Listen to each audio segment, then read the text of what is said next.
And I'm back. Yeah, stream internet died. I'm actually using one of these old Apple Airport Express as a kind of a router to my main Wi-Fi access point, and that thing just likes to die, especially if I forget to restart it before the stream. And yeah, so I was totally rambling, but this whole thing of like this monadic stream transformer, it culminates, in my view, with this idea of being able to have type level clocks for streams, where you can express in a type safe manner the fact that you have streams that run, you know, like periodically but every second, other streams that run periodically but at, you know, every 2 seconds, and then you can actually plug in those streams by expressing a type safe transformation of clocks. And you can model asynchronicity as well. So you can, so I think that that's super interesting and super, and that's, it looks like this. Huh. I wonder. Oh, jokes. Dan, I wish I'd prepared myself one. Did you have to start them?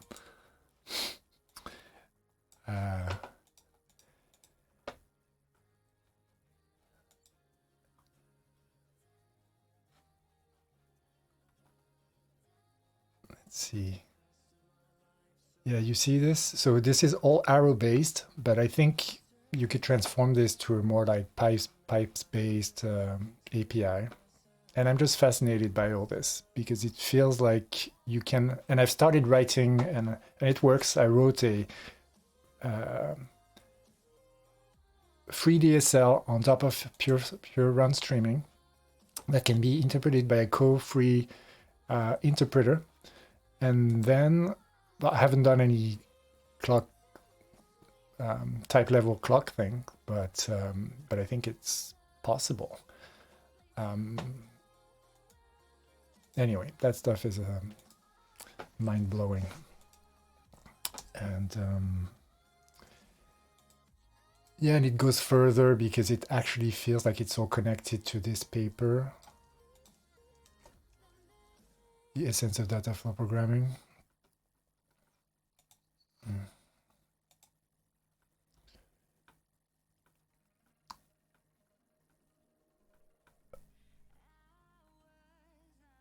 And this is very comonadic as well. I mean, look at these beauties. I suppose you could model NDFA using code-free, then fix the non-determinism by interpreting it against a freeman idea.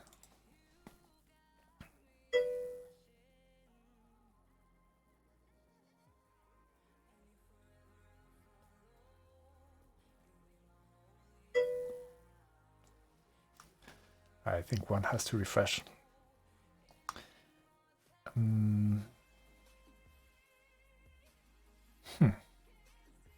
You know, I can't think about this problem in these terms yet. I haven't mapped how this fits a non-deterministic finite automaton yet.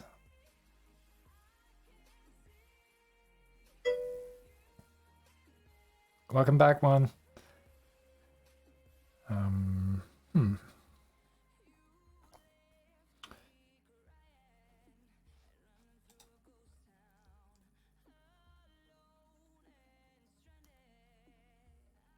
But that stuff basically, yeah, is that, you know, I'm quite interested in this data for programming thing, and it seems like you can build it up from pieces in a very elegant way. And you can express some of that stuff in ways where comonads are key to your structure. But this is, you know, this is me staring at things and being like, wow, there's shapes, look, they seem to align. I don't really understand what these are, but I will stare more at it and one day I will understand. Have you modeled a co-free free pairing where free chooses a path to co-free? Yeah. Yes, yes. I have, yeah, and there's this old Piponi blog post that is one of the oldest things around that talks about this. And this is the key behind the comonadic UI aspect, right? Is that you have like your monad describes steps that the user takes inside a space that is defined by your co-free interpreter in some sense. So that's defined by the co-free co-monad of your free in some ways. I mean, that's kind of how I'm building my intuition of it. And it seems like it's such a general pattern. And the fact that this also somehow works with producing and consuming streams somehow is also kind of makes sense. And it feels like there's profunctors behind there as well. So I think it makes sense to also think about lenses at some point in there. But yeah, this is, things I see in the distance and I can't quite wrap my head around. Yeah, exactly. Yes, more pineapple juice, absolutely. Oh yeah. Yeah, as I'm getting excited, I definitely will forget to drink. Yeah, absolutely. Million more machine. Yeah, right. Yeah, there's something about even. Do you know about? What's it called? Extreme and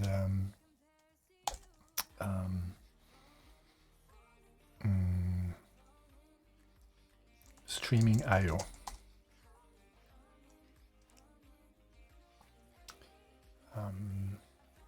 I'm missing something. Cycle.js. That's it. Cycle.js streaming IO.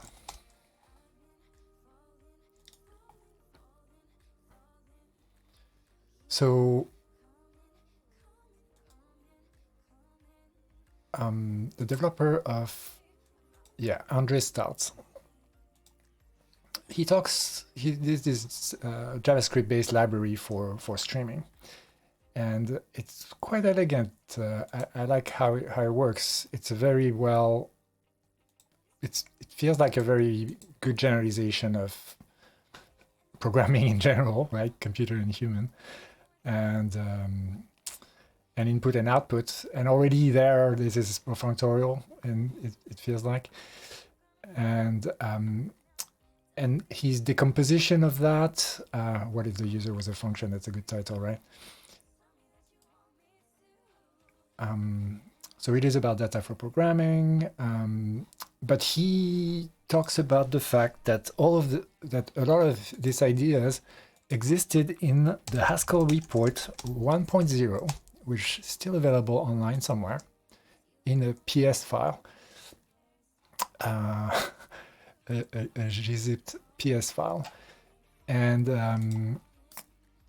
that used not monadic IO, but it used a concept of streaming IO, and I don't think I can open that thing here.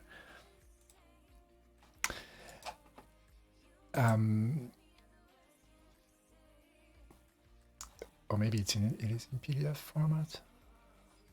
Original Haskell, table, Postscript, gzipped.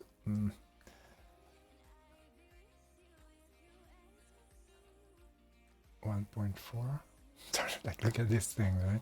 Like, this is historical documents, but yeah, from 1991 around here. So they used monadic. They used another abstraction for I/O. It was called streaming I/O. Haskell streaming I/O, and then it just disappeared.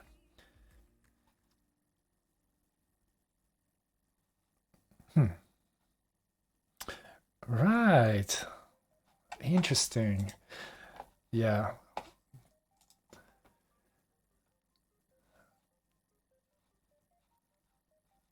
There was something very deep inside and I think I actually rendered that Postscript thing. Monadic IO in Haskell 1.3. It still existed in Haskell 1.3. Right. That's it. Dialog IO in Haskell 1.2. That's when they moved out of Dialog IO, which was more of a streaming-based abstraction, to a monadic IO. That's because there were difficulties around, I don't know, synchronizing. I think it was hard to cumbersome to use the constructs directly. So it was mostly a UX concern, it looks like. And then they moved to monadic IO, which obviously is so interesting because, you know, monads in Haskell and their use in IO is so fundamental, right, to the whole history of monads in computing. And yet they use this streaming abstraction, and it'd be really interesting to go back in time and see with current understanding whether that's actually something neat to recuperate.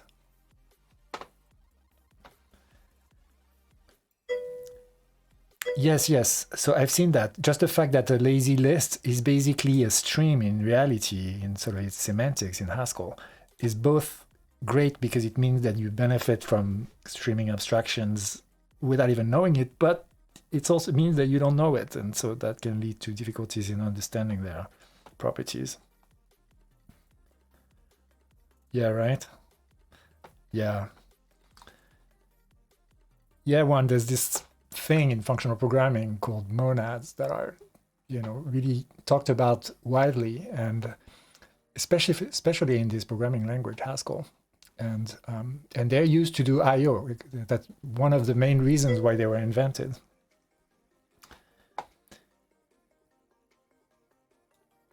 Interesting, Chris. Yeah.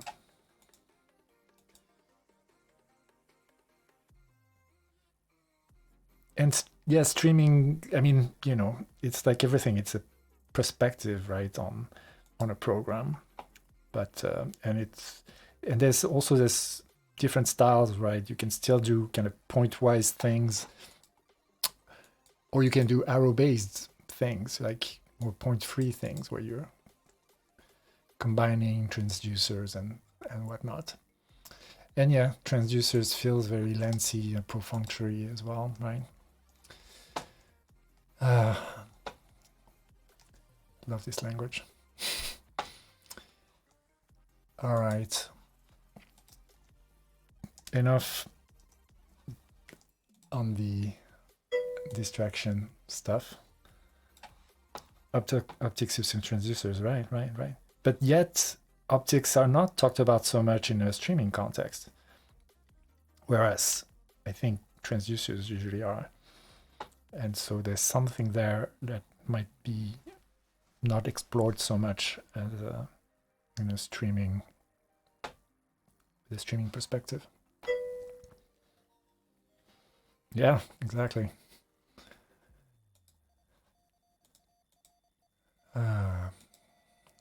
So much fun. Okay, so I got my debug to work, except now it seems like it's been doing unhappy things with the terminal. Wow, pretty cool. Okay, I'm gonna rerun this then.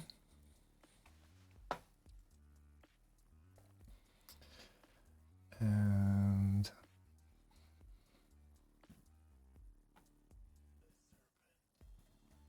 okay. Right, what I did last is I was reformatting this thing, and I added the proper empty log needed this initial timestamp in the what? And it's in next inverse.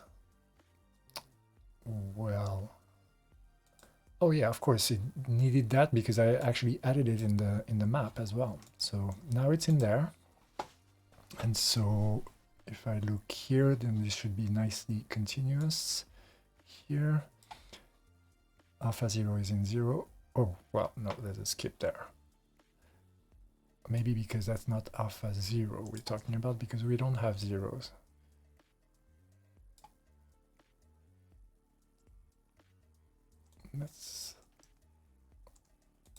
I think that's actually right.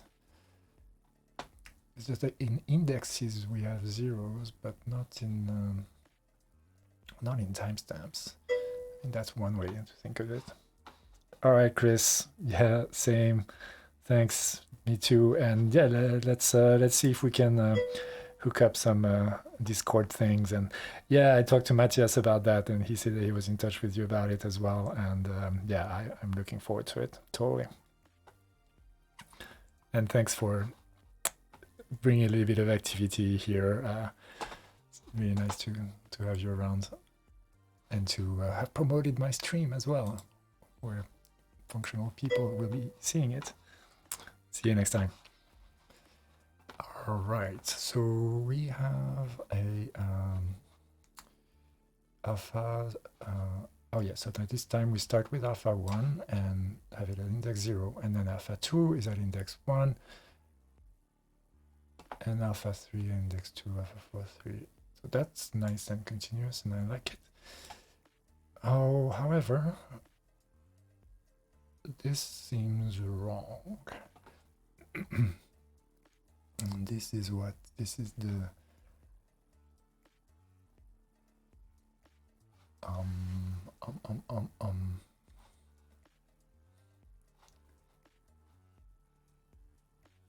this is supposed to be next inverse.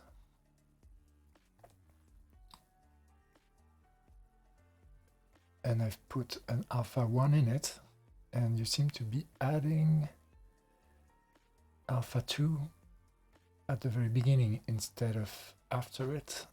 So this must be a... So this is something in the NDX or the NDX-env? In the NDX-env. And so I'm inserting at cursor. Right, so I think that should be cursor plus 1 now.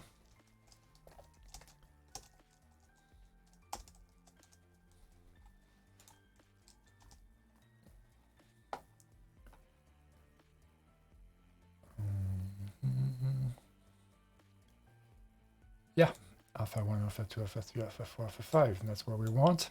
And then what does our ref look like? Alpha 1 points to nothing, alpha 2 points to alpha 1, alpha 3 points to alpha 2, 4 to 3, 5 to 4, and we're happy. So what? So are we done? I mean, I think for Pinsk we might be done, in fact. Seems like that's all nice and regular and seems to have the right size and all of these things. Yeah. I mean, okay, let's try and convince myself by removing these other tests, but I think that that's the case. It's working. Yeah. Log alpha 6. Okay, cool. So I think we fixed our indexing woes, and we can probably comment this out for now. And so we can remove our tracing instruction, and we can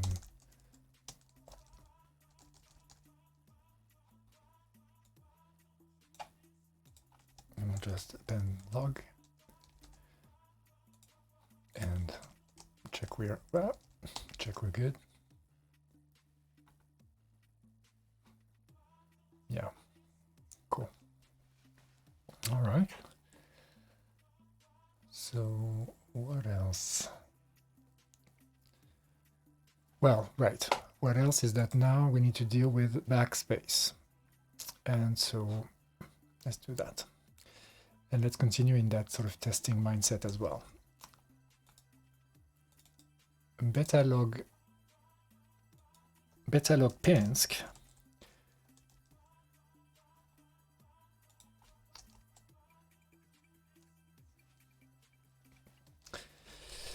Okay, so there's several ways to think of that. We could just start with Betalog Pinsk at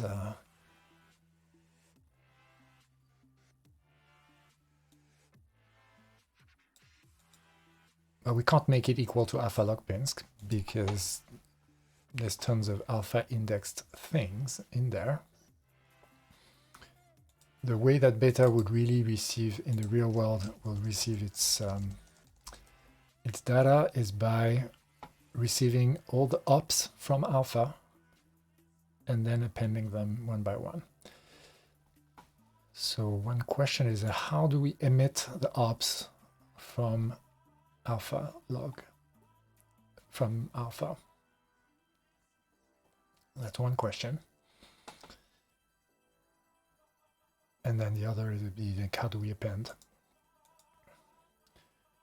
But before we get there, I think I need to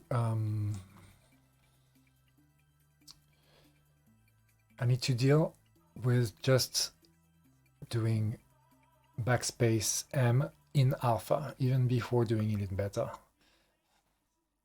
That's the simpler way to go. And then I can think about ops and then apply the alpha ops to beta. Yeah, I do, don't I? Yeah. What time is it? Yeah, I think I'm going to go for a walk and order myself some food. Thanks, Juan. I'll see you in 5.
And I'm back. That was a good stretch. And I got myself some, ordered some dal chicken, Indian. That's perfect Christmas Perfect Christmas food. All right. Okay, so yeah, let's deal with appending a backspace op. I mean, I think it doesn't mean anything. The backspace just needs to be interpreted as backspace when we display it. I guess there's a question of how do I even represent this? Do I represent this as the backspace, the ASCII backspace character? ASCII backspace? Well, not ASCII, actually, code point.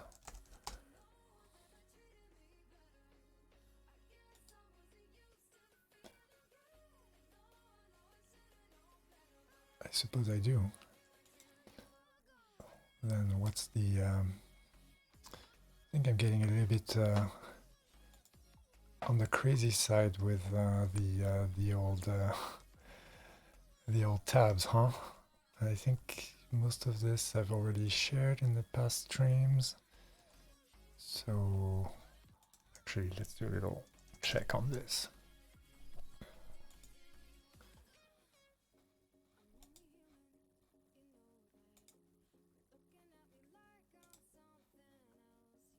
Okay, so that was the Twitch focus thing, and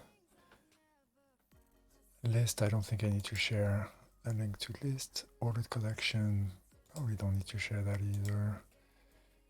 Data stream code point, that's what I'm going to be looking at. This I've shared quite a while back. Generics rep, foldable with index, debug trace. Well, yeah, maybe leaving debug trace would be a nice thing. And then what?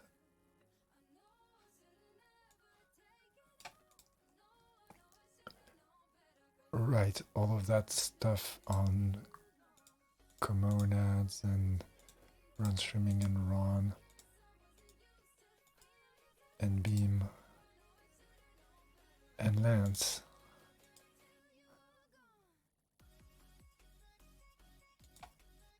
And MIDI and deny and Rhine and a sense of data flow. Yeah, okay, so I'm just going to put basically all this, I think, into my links, and then bye bye. All right. So code points. How do we do backspace? How do I construct a code point? It's an int bounded between 0 and blah. Okay, so I can just do.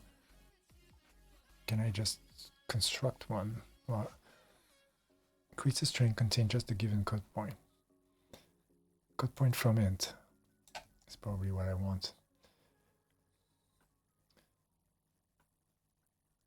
Code point from int. How come it's not there? It's not listed.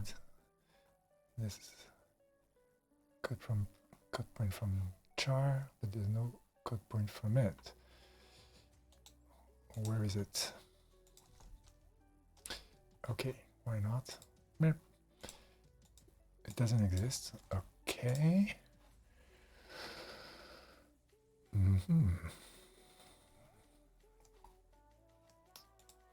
What's code point is just an int wrapped, so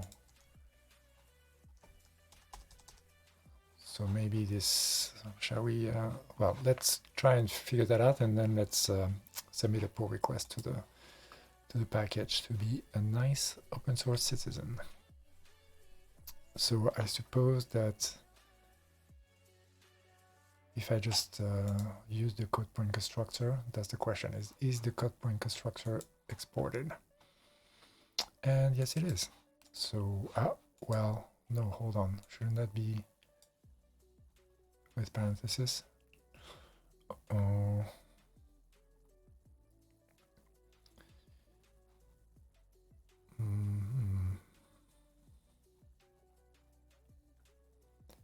Show code point from char, code point to string.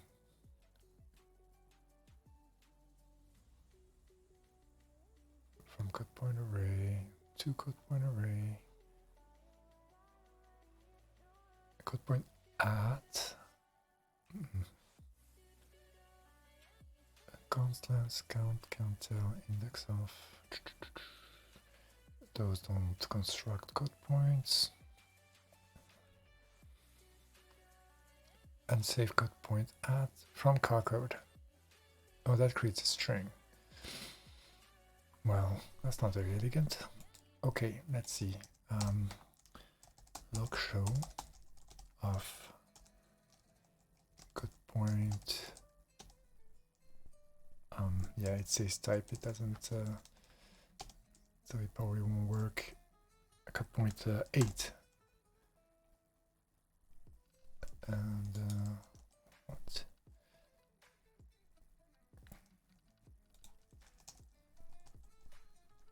Yeah, another data constructor.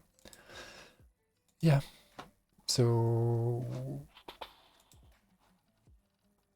in this, I mean, can we just pull this out of thin air somewhere?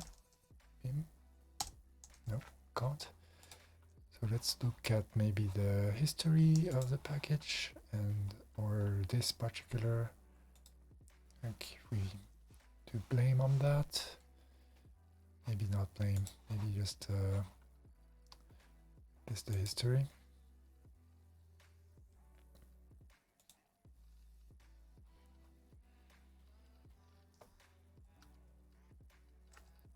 Let's see, anything about code point from int, from char. So maybe that's it, it's just been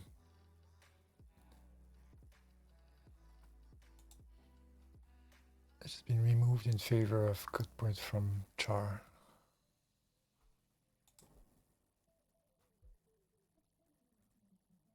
Which feels strange, because then how do you construct an arbitrary code point?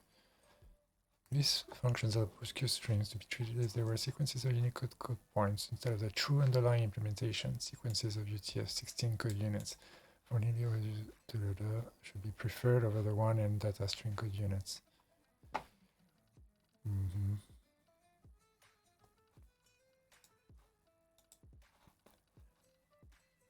So we just need to do something like compose from jar code to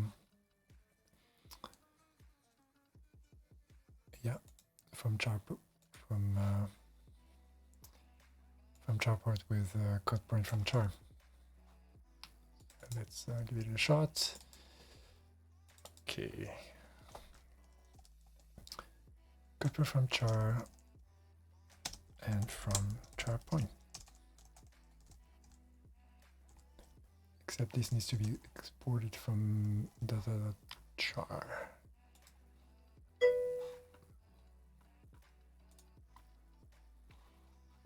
Oh yes, I've drifted away from my microphone as I was thinking. Thank you.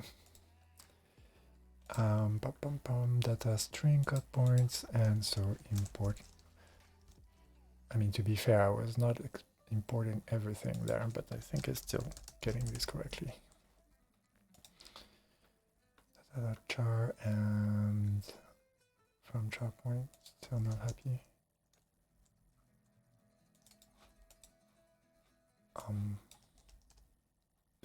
It's not from char point, something else. I'm from char code.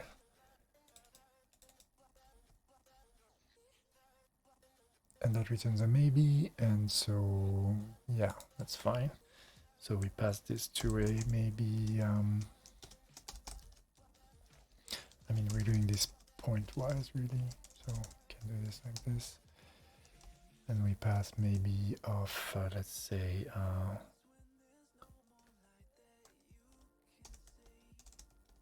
the empty char.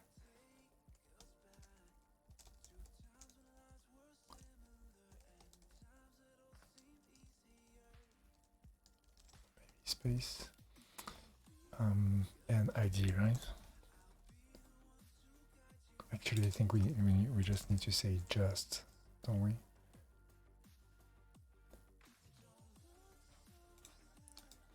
forget how this works.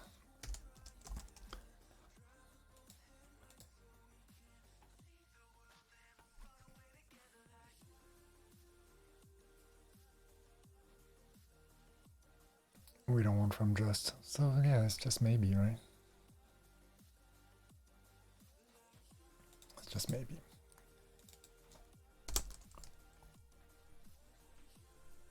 And, oh, okay, so you just need this from prelude.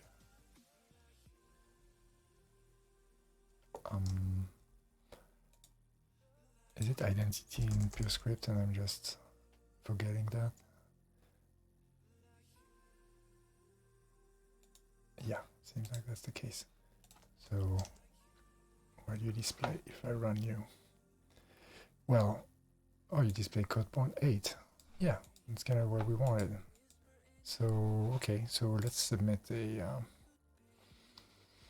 pull request on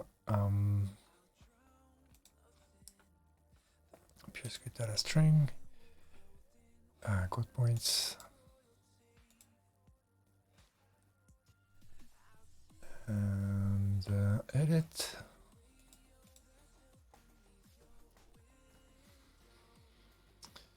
And we're saying something like yeah,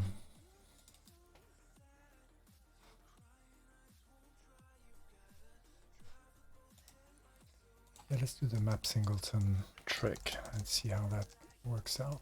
Map uses the functor instance for maybe, I believe, and singleton will wrap the code point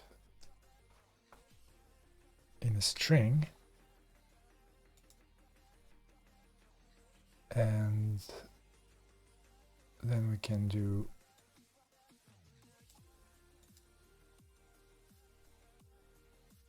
what from char code. I should do something else then. Singleton. Oh, well, why is my oh, conflicting definition between map and I see data.map. Well,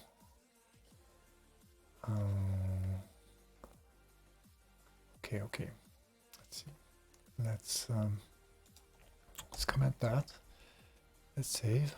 I compile, and let's ask to fix all import suggestions. Save, and then we won't have a conflict anymore. Okay, and well, we need the functor map. And what's up with that? A node value map? You must still be compiling. Yeah. Singleton, a node value singleton, and that would be the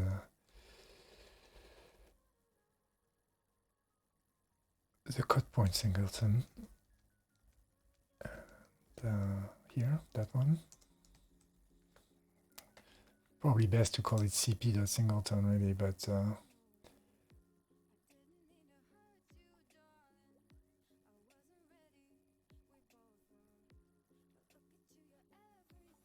and then we need to do code point from char.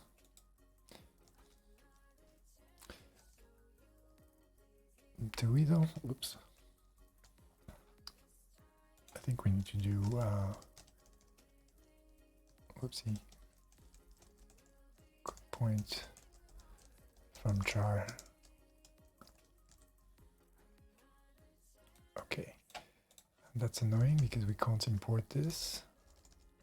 Oh, can we? Oh, we can. From prelude. And you're happy with that? Well, good. So then that's what our PR will be, I suppose.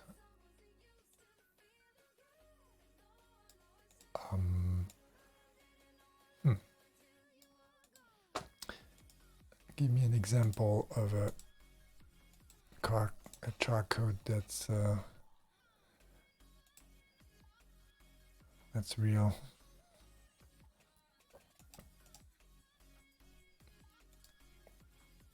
No example here.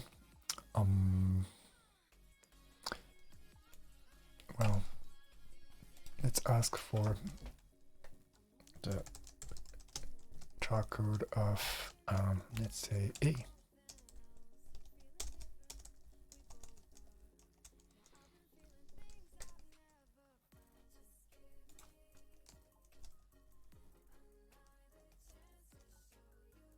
Whoopsie.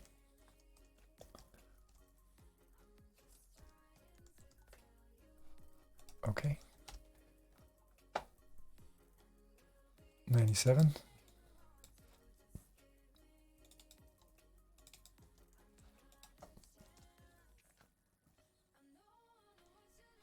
Just A. All right. So that sounds correct. And so we edit. And we say something like this. A cut push from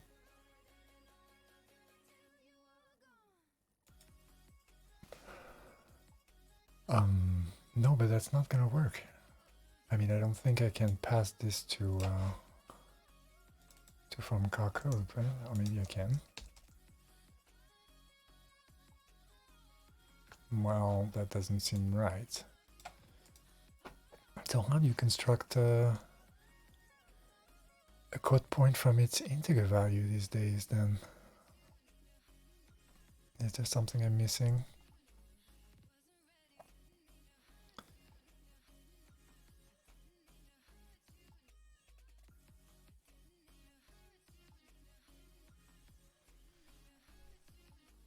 Just with two quote point array, is that it? Is that the... But then you can't build it from an int.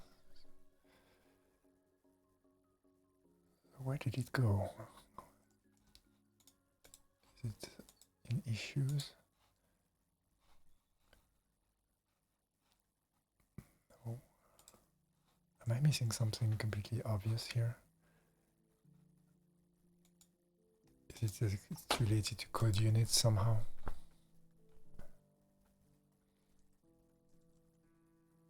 I don't understand what the difference between a code unit and a code point is, and I suppose I will have to at some point, but I think this point is not now.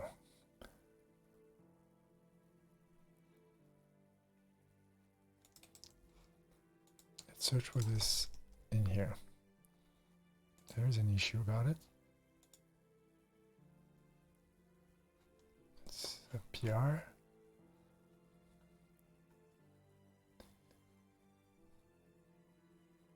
Seems that comes from a time where code point to int still existed. So maybe we can go around this commit date and blame, or maybe, yeah, maybe a little bit after that. So how are we going to do that? To look at commits, go back down to maybe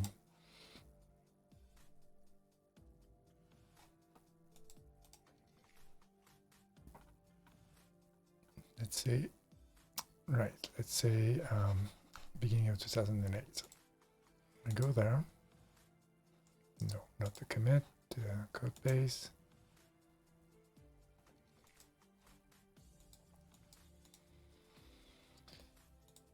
And code points. And there's code point ferment. So that still existed at this time, okay. And then we go, let's say we bisect and go over there. I wonder if there's a more smarter way to do what I'm doing now. Code point to int still existed at this time. Existed in May 18th, okay. And did it exist at the end of 2018?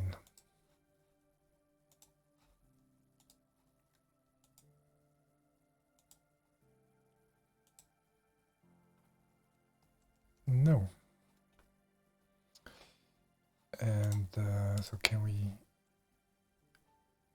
So let's see if we can see a commit out of bound. fix docs, fix split at, export as com point, resurrect two char code, major rearrange. Major rearrange sounds like a good candidate for this thing disappearing. Not code units, code points. Indeed, it's not there. So maybe just a diff would be a good idea here.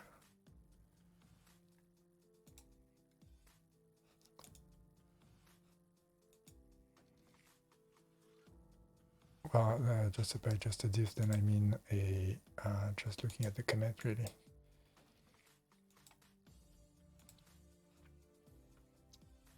And well, code point from it is not in here, so maybe it's the commit just before then, the work in progress one.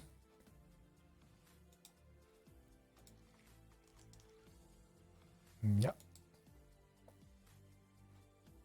Well, it still existed in code point at that moment. Definitely some movement. So hold on. Then how come did I not see it in this commit then?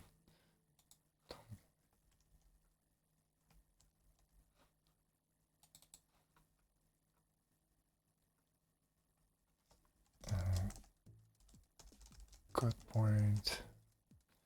Ah, because the file was deleted.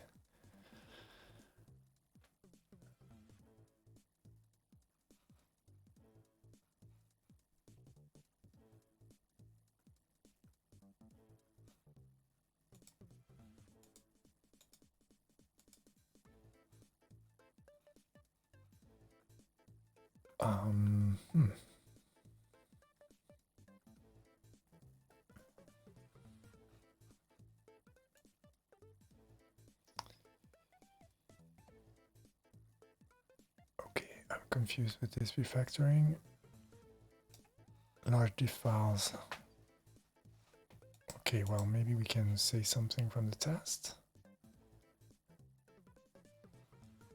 Code point from int, and then we have a bunch of other things. Then com point at in a string. Singleton to enum.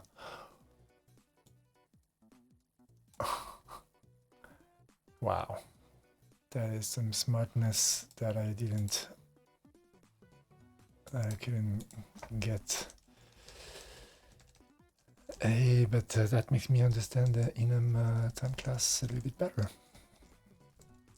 So let's double check. First build because we don't have to enum. And we want, yeah, I guess we want this to enum, that's fine. Just A. Yes, indeed. Okay, so well, now we know exactly what our PR should be, if we can find the right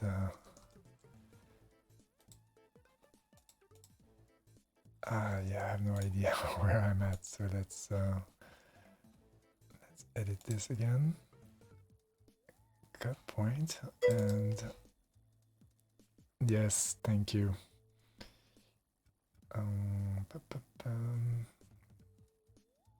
You're kidding me.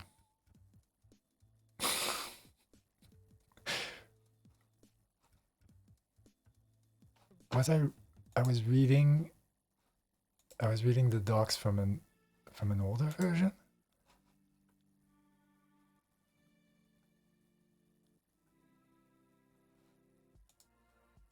That's a string code point.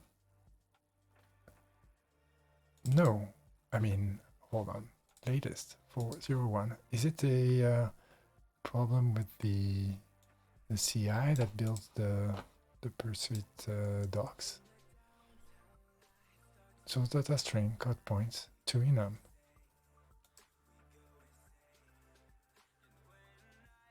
I mean,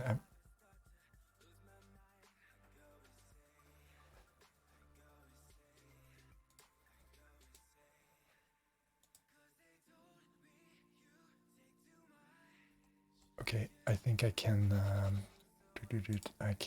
blame this.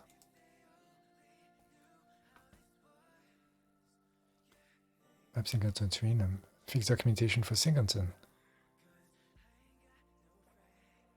April 2019, 2 years ago. What?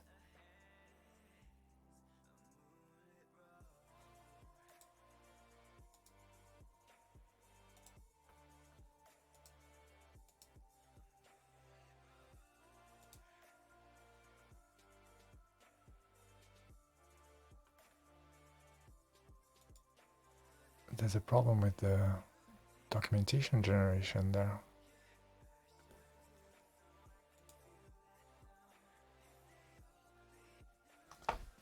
Hydration. I'm actually gonna get some more. Be right back.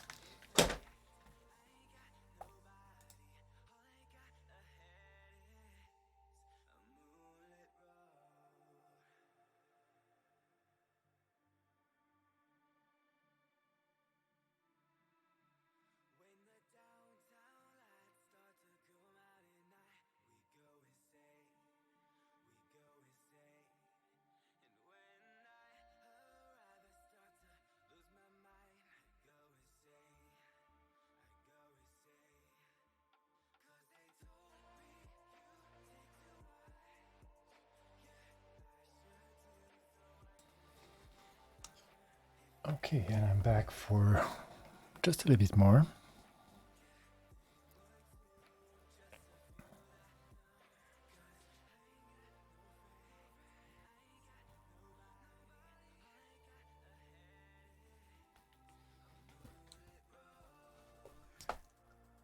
So is there a known problem with the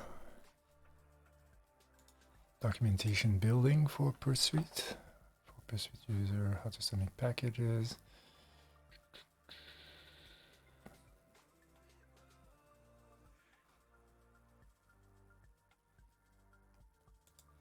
Let's look at how to submit packages. Look up on GitHub.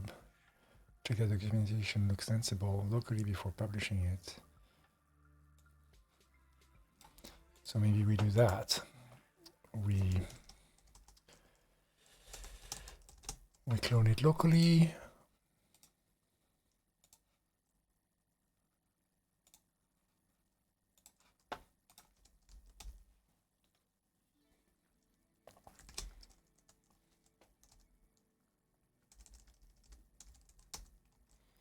And we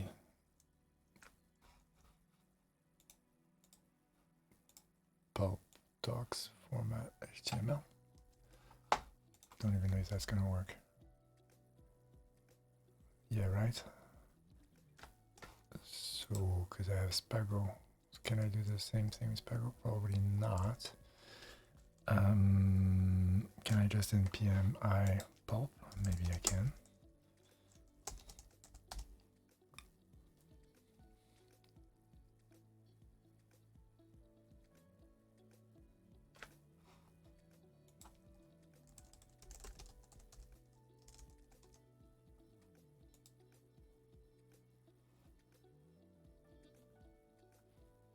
Yeah.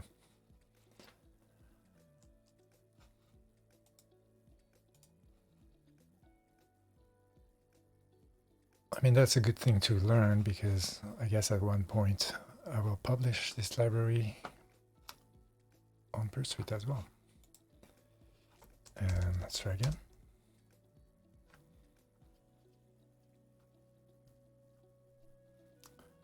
Unrecognized argument.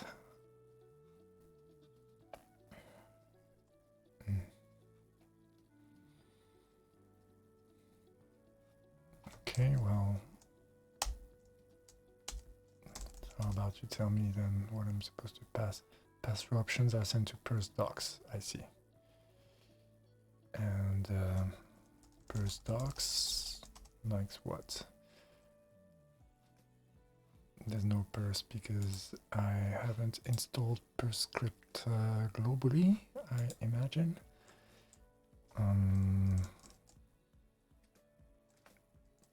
Is that true?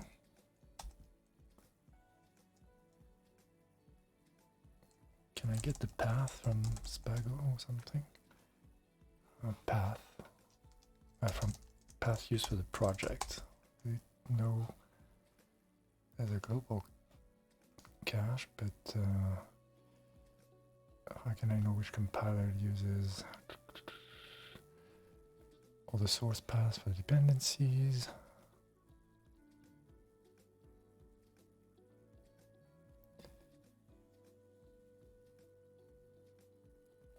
Runs the project with some module. Okay, maybe Spago run. Can I pass some option to the compiler there? Node args. Purs args. Minus u. Minus u. Help. Okay.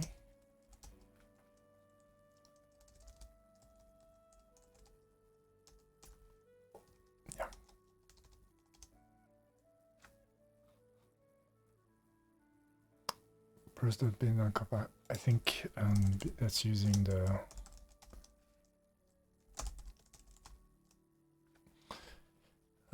Windows. I should be doing all this in a container for sure, but yeah, I had trouble installing containers on this machine because it's an old machine.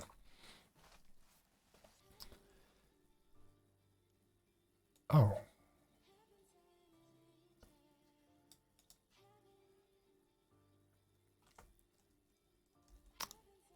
Yeah, of course, I should try with npx. That's what I should try. Strings. And npx pers docs minus help. Yay. Write documentation in Markdown format.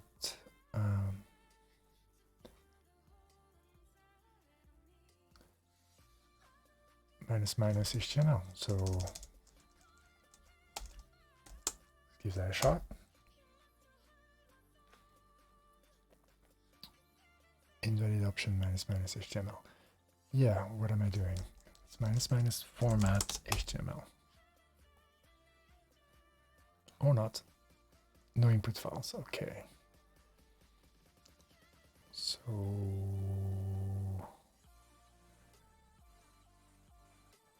I need to pass it the source code, and the source code is in where? Source code is in src. Okay, so I can do this, I suppose. PSC package. No, yeah, I don't use this, so let's hope this works.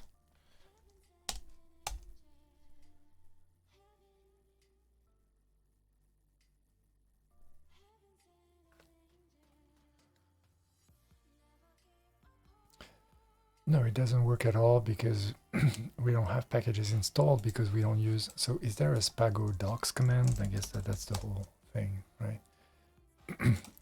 Spago. There is a spago docs command.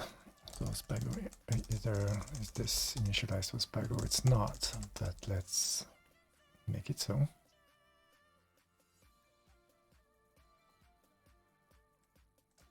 Spago build.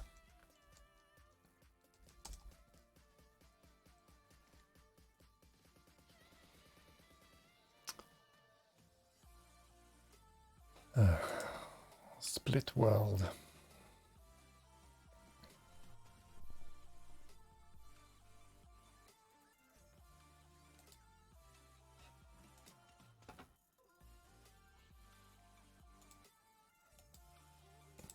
I wish I wasn't doing tooling things right now.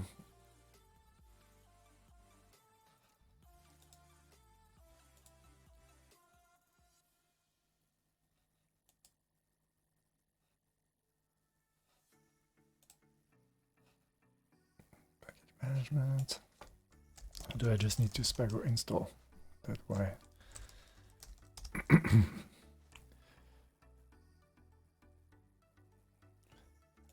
it's just that it didn't properly convert the PSC package stuff, despite my init. Okay, well, fine.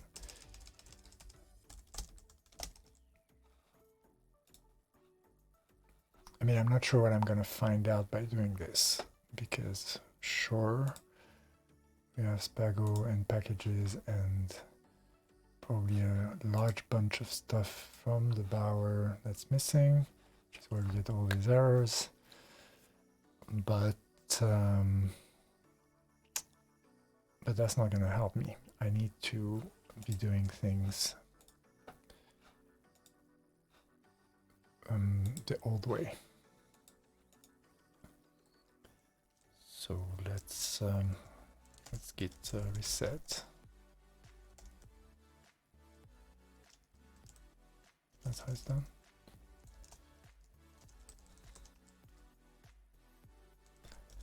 Yeah, I can just. Whoa, where is that? No idea.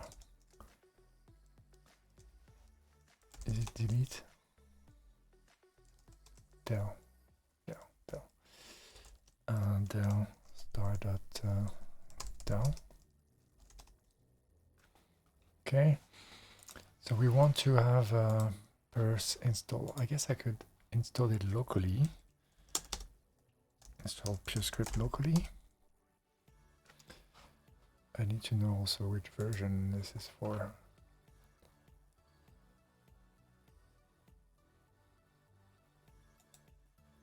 I hope it works with the latest version. I didn't even npm install. That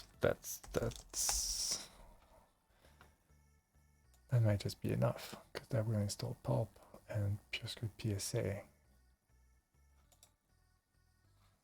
I'll still need to do power things, but do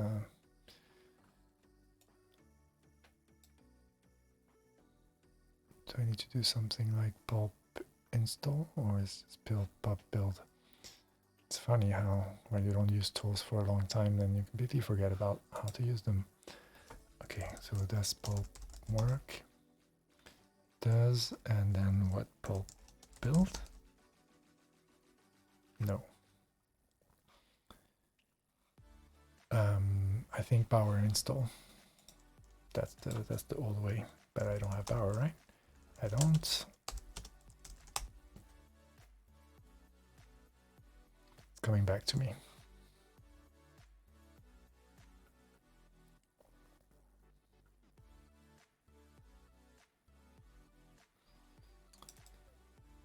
And if I read the docs properly, I would have gotten here sooner.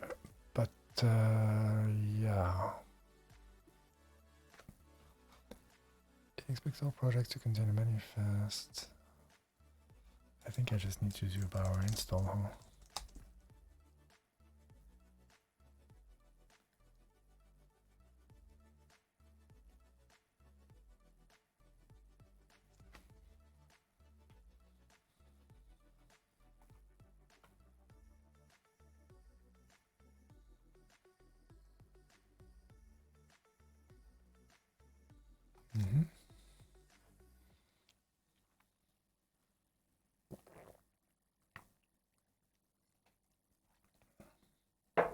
And a little bit of hydration.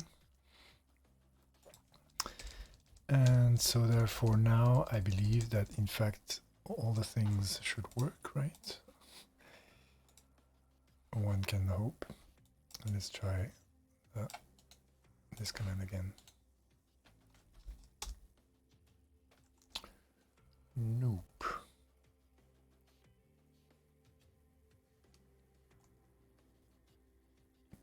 Sadness.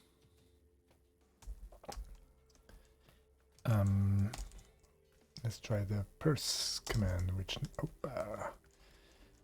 now in theory should work without the npx. No, it doesn't. Okay, fine. With them, and then we need the PSC package thing. Yes. Got it.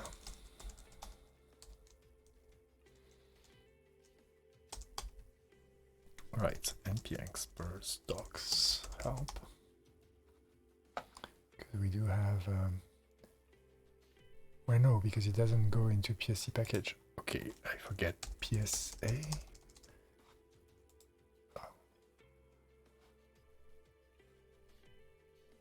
Power cache, it's not that.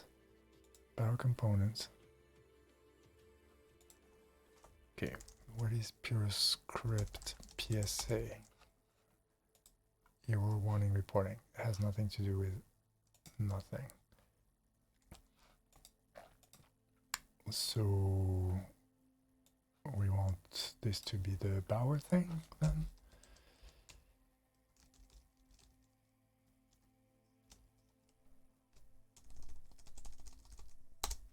Power components. No. Sadness.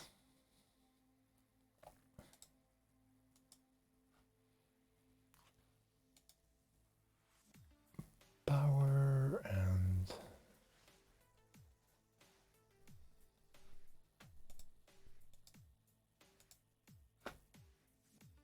what? Spago install strings. Maybe I should check out the result of the build. Eat, that's my food. Be right back.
Okay, so let's just try and get to the bottom of this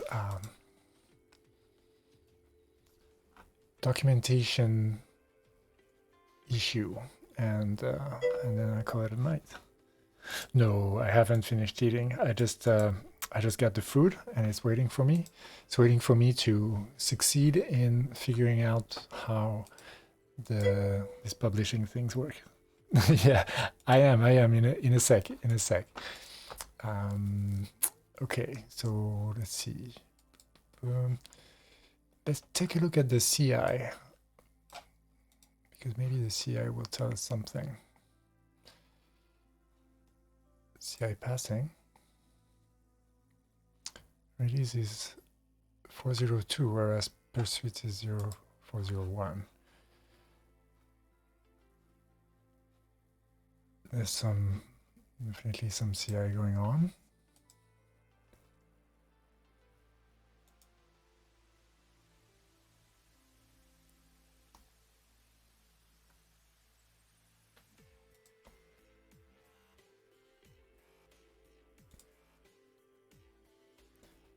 Right, so yeah, so it installs Bower, which we did.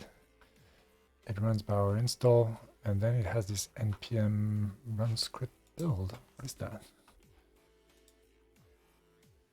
It's just npm run build, right? ESLint SSC sensor lib. What is that? Okay, let's try this pulp build command.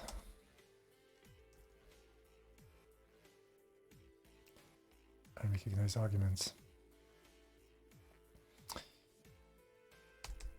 What's my pulp version? 1500. What's this pulp version?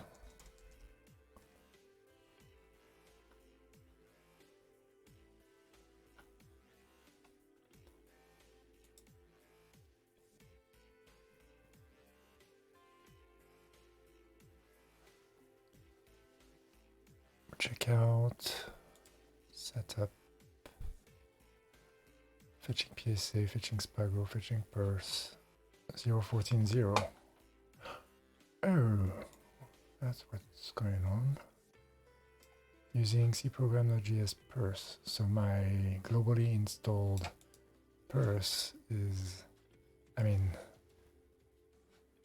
yeah, because I'm fetching the more recent version.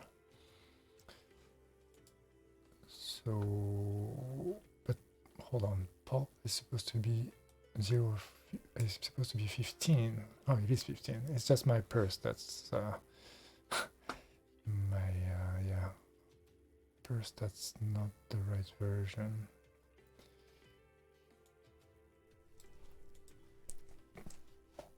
npmi. Let's be npm info Purescript.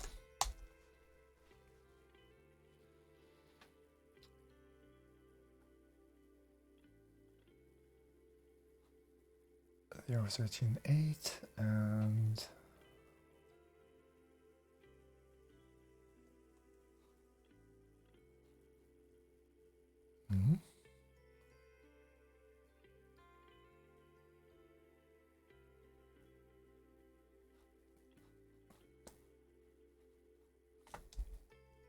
well, okay, let's npm I.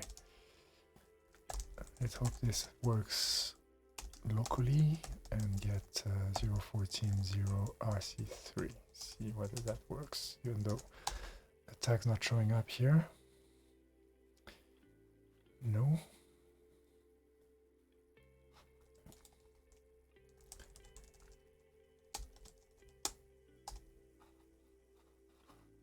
Is it?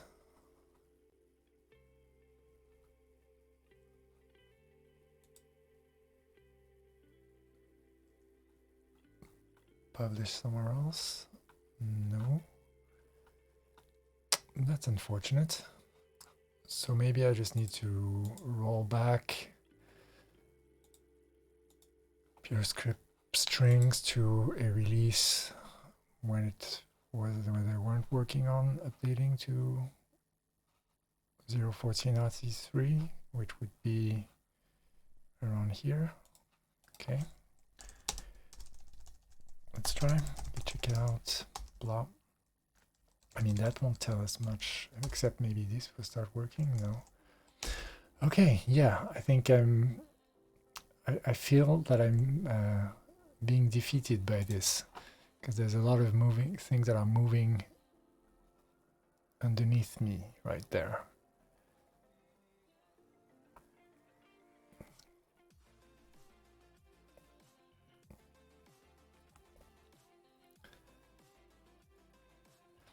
So maybe I should just be a little bit more hooked up into where the Purescript folks hang out. That would be a thing, right? Is that purescript.org? There's purescript.org. So is the discourse where things happen this day? There's a Slack, FP channel, IRC. What was I told? I think I was told that FP Slack was the place.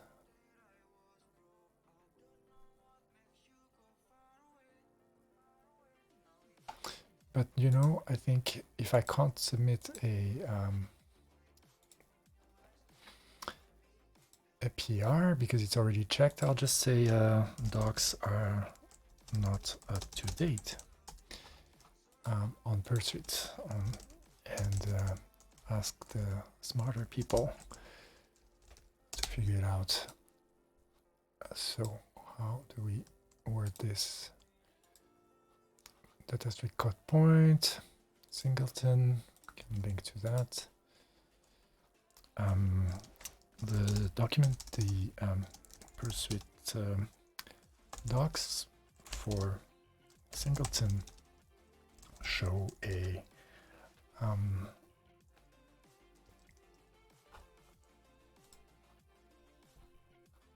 cut point from it function.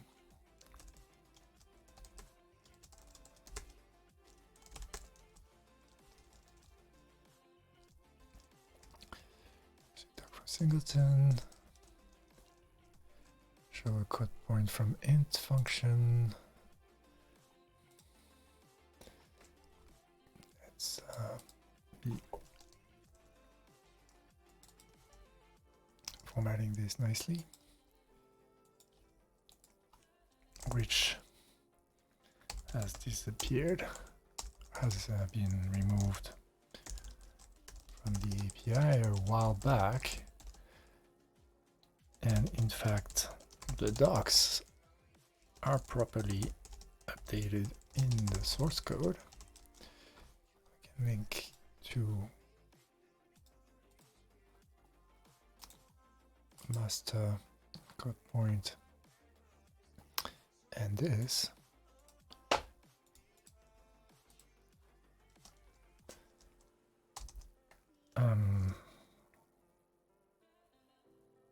I couldn't work out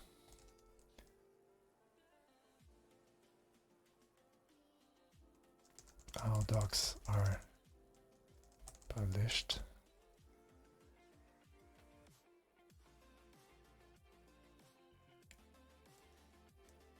But maybe you'll know how to fix this.